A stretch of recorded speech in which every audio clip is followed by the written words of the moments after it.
magkape kapag nabayaran ka na ni client, oh.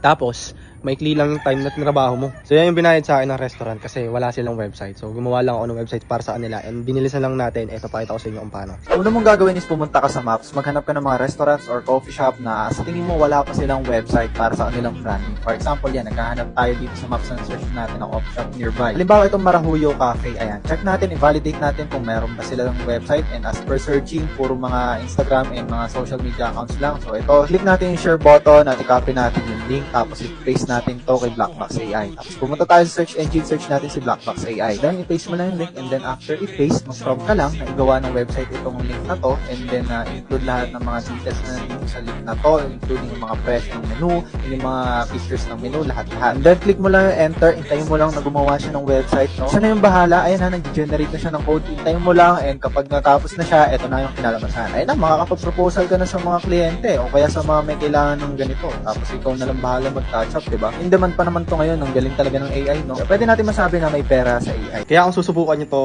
comment client for the link and prompt.